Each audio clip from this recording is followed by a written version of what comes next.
Imagine reading words so powerful, so alive, that they echo in your mind 1,000 years later. Words that can paint mountains, rivers, and the trembling of a heart with the elegance of a brushstroke. Every line feels like it's breathing, yet the mind behind them remains a ghost. Could one person really shape an entire nation's language and culture and leave a legacy that still resonates today? Or is this just a story passed down so skillfully it feels real? Some say he wandered cities and rivers, a shadow among crowds, drinking, laughing, and writing as if every moment could vanish into eternity. His poems have survived wars, empires, and the fading of dynasties. But the man himself seems to have slipped through history's fingers. So, here's the question. Is this a real historical figure or a mythical genius carefully stitched together by time? Today, his verses are studied in schools, quoted in speeches, and celebrated on the world stage. But behind every line lies a puzzle. Who dreamed them up? Who walked the earth with ink-stained fingers? Who drank under the moonlight to capture life's fleeting beauty? Can you guess who he was? Keep that question in mind, because the answer and the reason his name still matters will only be revealed at the very end.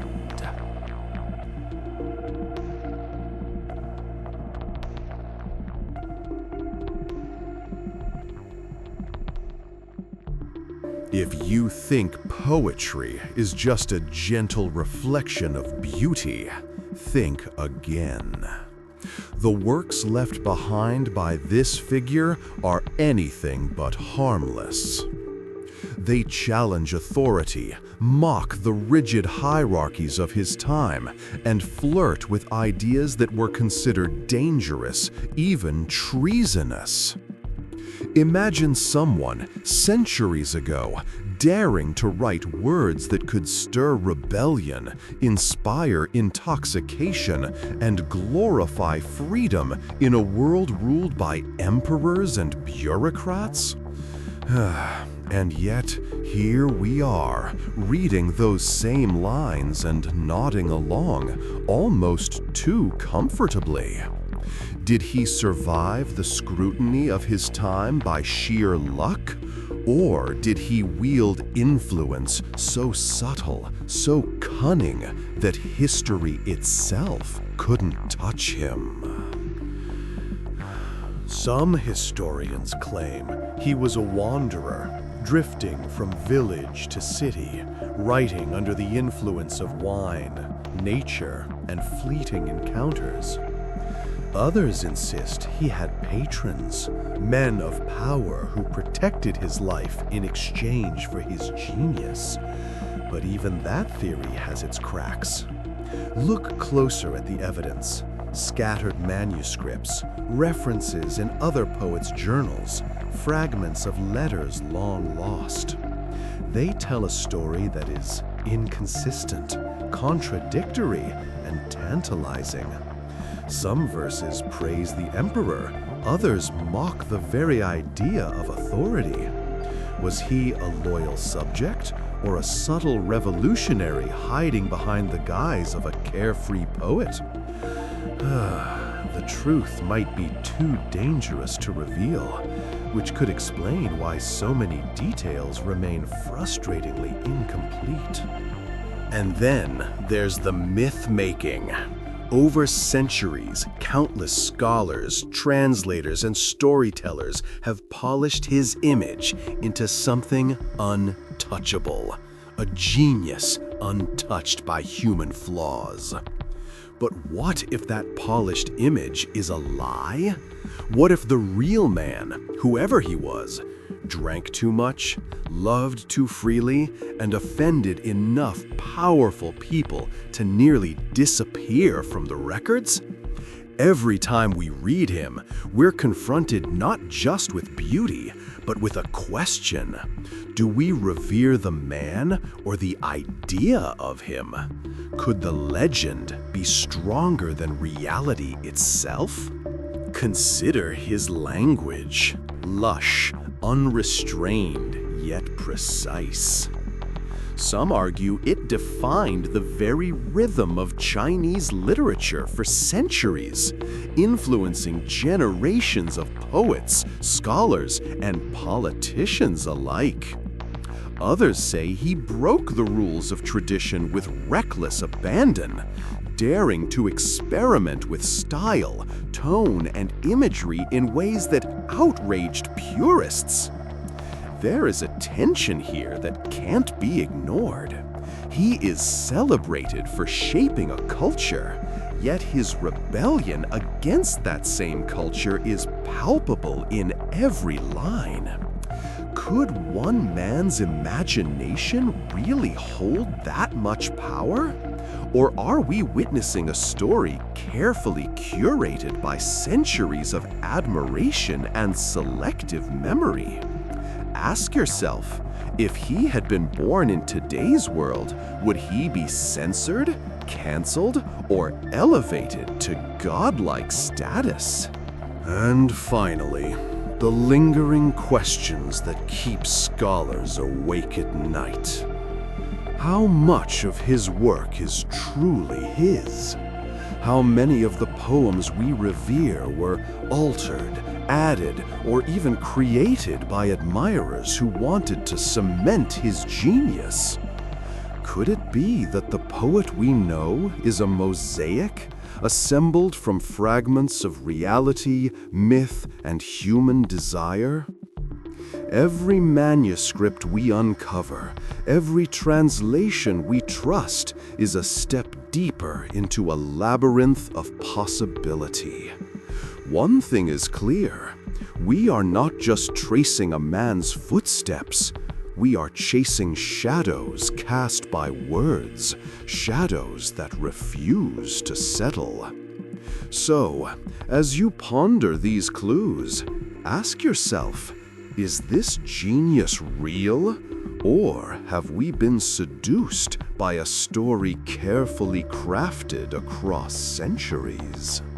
The answer is closer than you think, but the full revelation is still to come.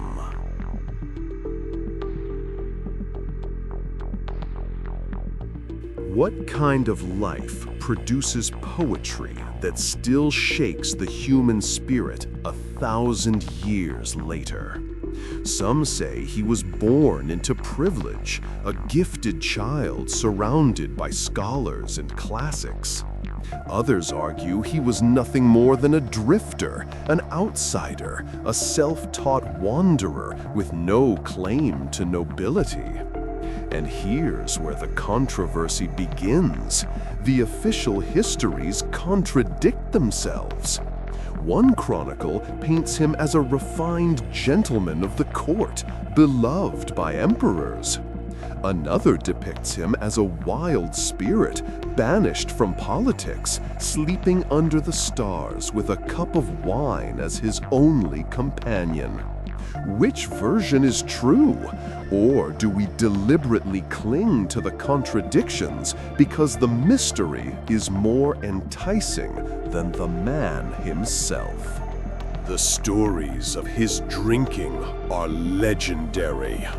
Tales say he wrote some of his finest poems while drunk, scrawling verses under moonlight or dictating them to strangers in taverns. But ask yourself, do we romanticize his drinking because it makes the genius easier to explain?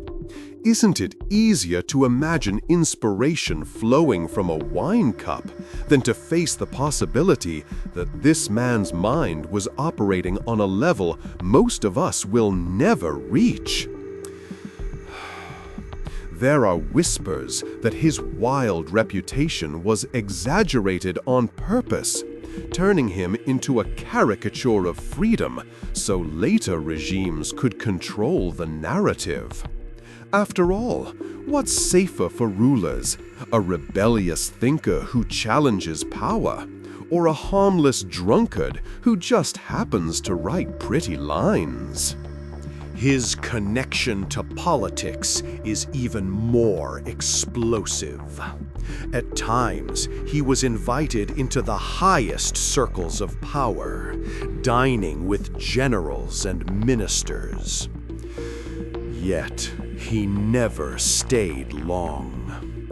Some say he was too independent, too dangerous to be kept close. Others suggest he was deliberately pushed away, punished for speaking truths no emperor wanted to hear. One theory even claims his poetry hides secret messages, codes mocking authority, veiled criticisms of corruption, or warnings about impending collapse. If that's true, then his verses aren't just literature, they're weapons. But here's the twist. Would you recognize those weapons if they were hidden in metaphors about rivers, mountains, and the moon? Or would you dismiss them as harmless beauty, just like so many others have? Even his death is clouded in myth. Some say he drowned while trying to embrace the reflection of the moon in a river, a poetic ending so perfect it almost feels staged. But historians doubt this tale. It reeks of symbolism, of storytelling rather than truth. Others claim he lived out his last days in exile, broken and forgotten. Which version do you believe?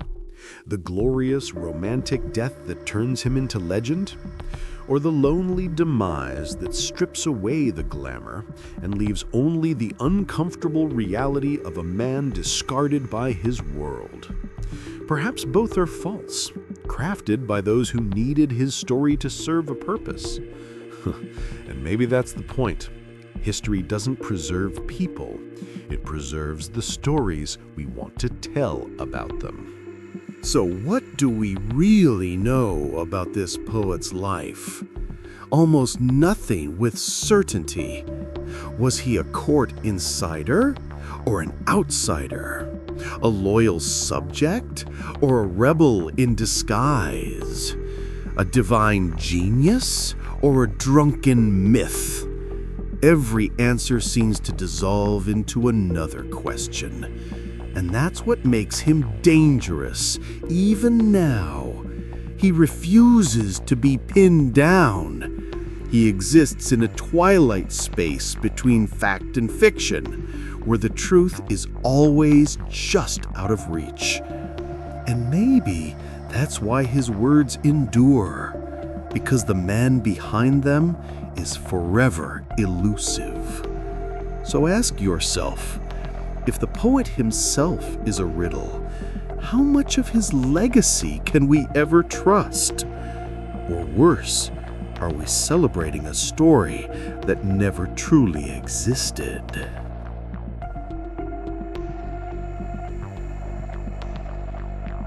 What makes a genius? Is it raw talent, relentless discipline, or the stories others tell about you after you're gone? With this poet, the answer is maddeningly unclear.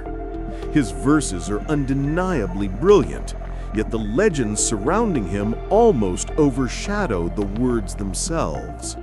Some claim he was divinely inspired, a poet immortal whose gift was not of this earth.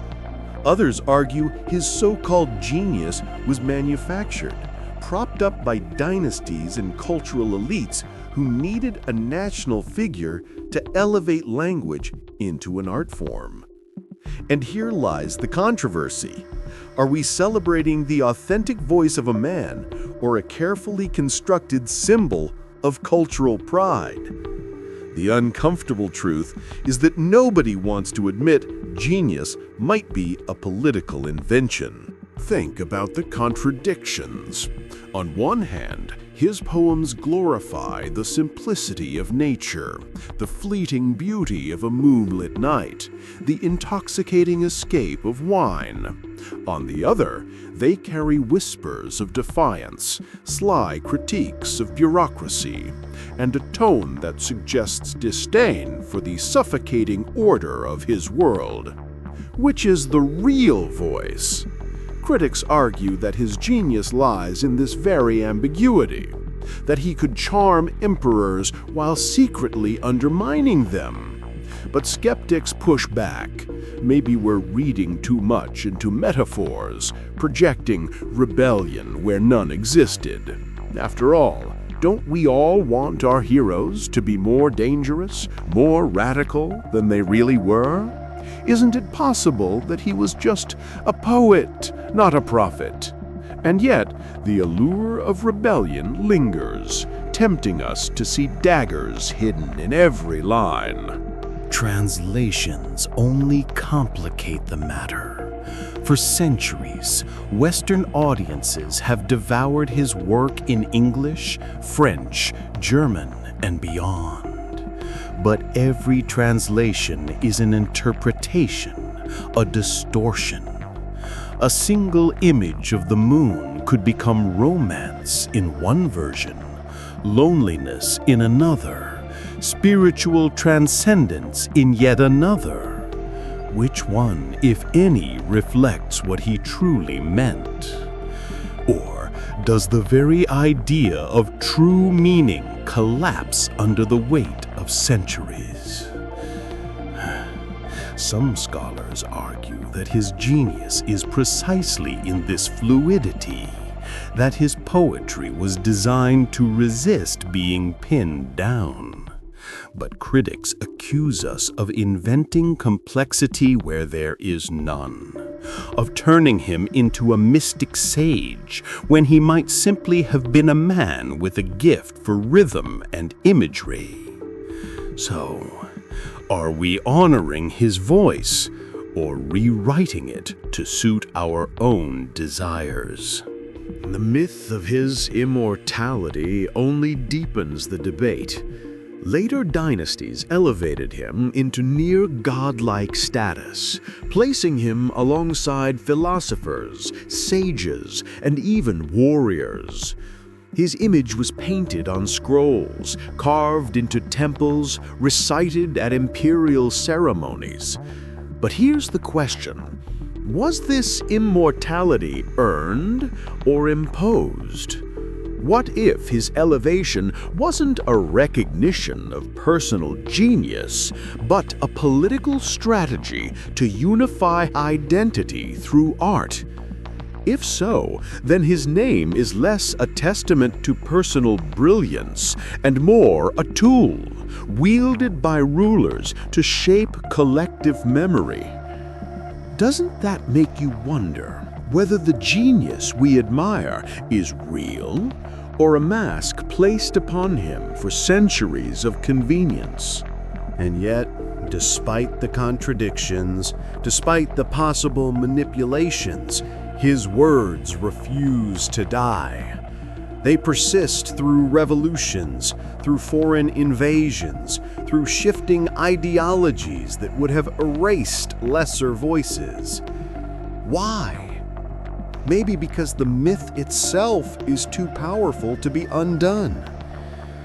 Or maybe because the genius was real all along, and no amount of distortion can erase it. But here's the provocation. What if the genius and the myth are inseparable? What if the man never existed in the way we imagine, but the legend is what truly shaped the language, the culture, the imagination of a nation? So we're left with a haunting thought. Are we celebrating a person or worshiping a story so deeply embedded in history that questioning it feels like heresy?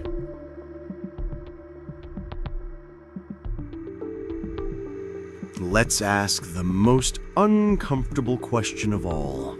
Why do we still cling to his words?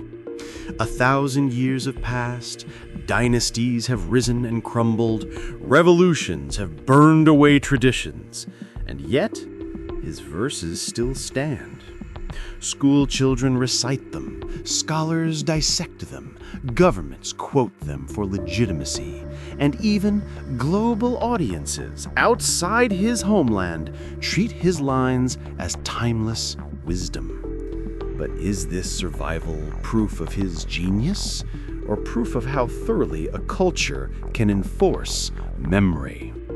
If his works are everywhere, is it because they deserve to be, or because history left us no choice but to accept them as sacred?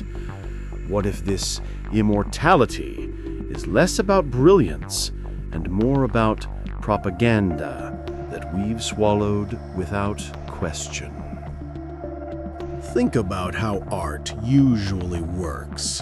Countless geniuses vanish into obscurity, their brilliance lost to the accidents of time. Why him then? Why this poet above all others? Some argue it's because his language captured the essence of the human spirit better than anyone before or after. Others insist it's because his name was stamped onto every institution, every anthology, every cultural canon, ensuring his survival whether he deserved it or not. Isn't it suspicious that one man's voice out of thousands dominates the conversation? Could it be that we've mistaken survival for greatness? Or worse, that what we admire is not poetry, but the machinery of memory, grinding his name into eternity while silencing countless others? And here's where things get even darker. Some scholars whisper that his poems are not what they seem at all.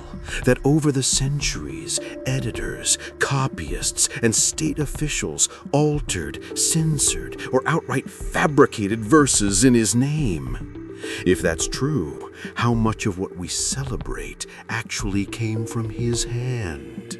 What if half the poems we attribute to him are the work of anonymous writers, loyal bureaucrats, or propagandists eager to polish his image? Imagine realizing that the immortal poet is less a man than a brand, his name slapped onto whatever served the needs of the age. Do we admire the artist, or do we admire the product of centuries of manipulation? And if his identity is blurred beyond recognition, does it even matter who wrote the words we quote today? Yet, despite these suspicions, something undeniable remains. Read his poetry, even in translation, and you feel a spark, a rush of freedom, longing, transcendence. Is that spark real, or is it an illusion carefully crafted to feel timeless? Maybe that's the real genius, not the man himself, but the effect, the spell that endures no matter who actually wrote the lines. It's a haunting thought that genius may not lie in authorship at all, but in the way words ripple across generations, reshaping themselves with each reading. If so, then he isn't just a poet, he's a mirror, reflecting whatever we need him to be.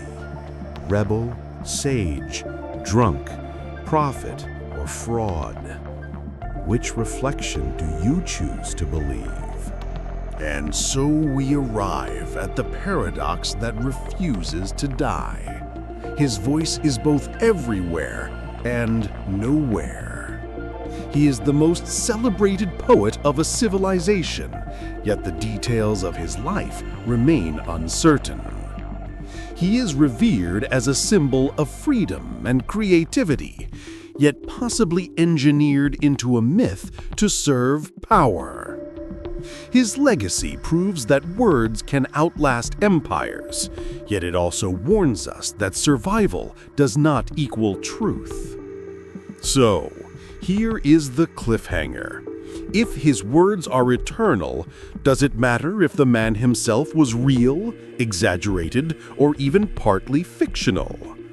Or have we all, without realizing it, fallen in love with an echo so powerful we can no longer tell whether it comes from the past or from our own desperate need to believe in genius?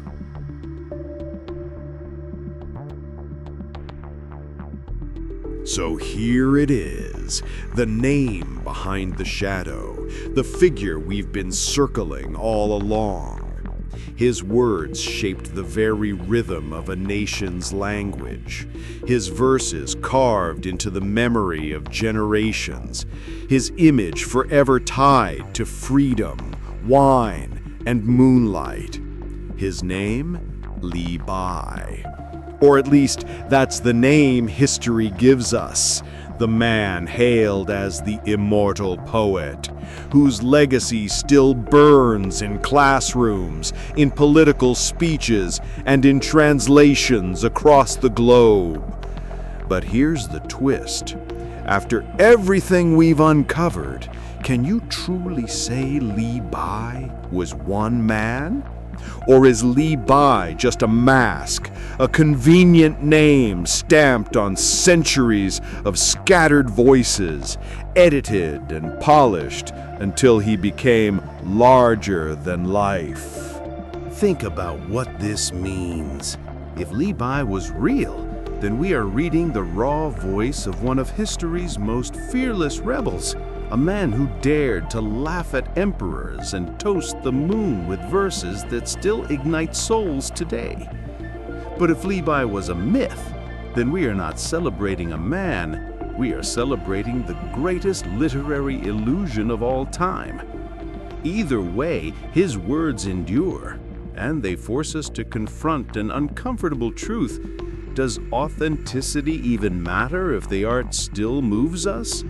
Maybe the genius isn't in the man, but in the survival of the echo, the persistence of beauty, even after the truth has been lost. And so we leave you with the question no scholar, no historian, no empire has ever been able to answer with certainty. Was Li Bai the immortal poet or the immortal myth? Did we inherit the soul of a man or just the shadow of a story?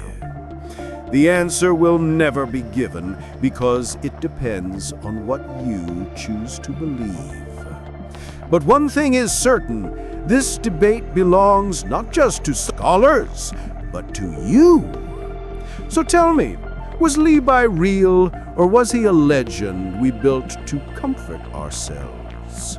Drop your thoughts in the comments. Argue it out, because the story of Li Bai is not finished.